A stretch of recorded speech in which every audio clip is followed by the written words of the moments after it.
புளியம்பட்டி பாலத்துலேருந்துங்க பார்த்தா சாமி தெரியுதுங்க ஐயா. அதுலேருந்து இந்த பக்கம் வந்தோடனேங்க மொத்தல்கம் சுற்றி வரணுன்னாங்க ஜேகேகே வழியில் வந்து இப்படி ஊந்து வரவனுக்கு வயலுக்குள்ள நல்லா ஏரி ரோடு மெயின் ரோடு இருக்குதுங்க. அந்த மெயின் ரோடு வழியாக வந்தீங்கன்னா நெட்டை இங்கேயே வருதுங்க. கோயில் பார்த்துட்டு சாமி கட்டி ஒரு ஆத்தோரத்துலேயே கட்டி இருக்கிறவங்க.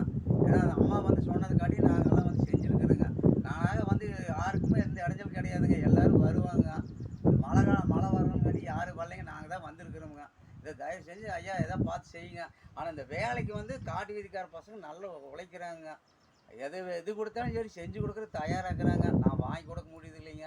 நானும் வெளியே போயிட்டுருக்குறேங்க. அங்கேயும் வேலைக்கு போகாத வீட்டில் தான் சுற்றிட்டு இருக்கிறேங்க. ஏதோ இந்த ஒரு தடவை எல்லோரும் செய்யுங்க ஐயா. ஒரு 10 சீட்டி போடணுங்க. ஏதாவது போட்டு கொடுத்தா எல்லாம் மரசல் கொடுத்தீங்களா அதை வந்து கண்ணுங்கிறத கொண்டாந்து இறக்கிறோனுங்க. ஒரு சீட்டி போட்டு விட்டுருக்குறேங்க. எல்லாம் சேர்ந்து கொடுத்தாங்க. 2 மகராசல் கொடுத்தாங்க. டக்குன்னு வாங்கிட்டு வந்து போட்டுங்க. ஒரு 50,000 ரூபா செலவு பண்ணி போட்டுருக்குறோங்க. அது வந்து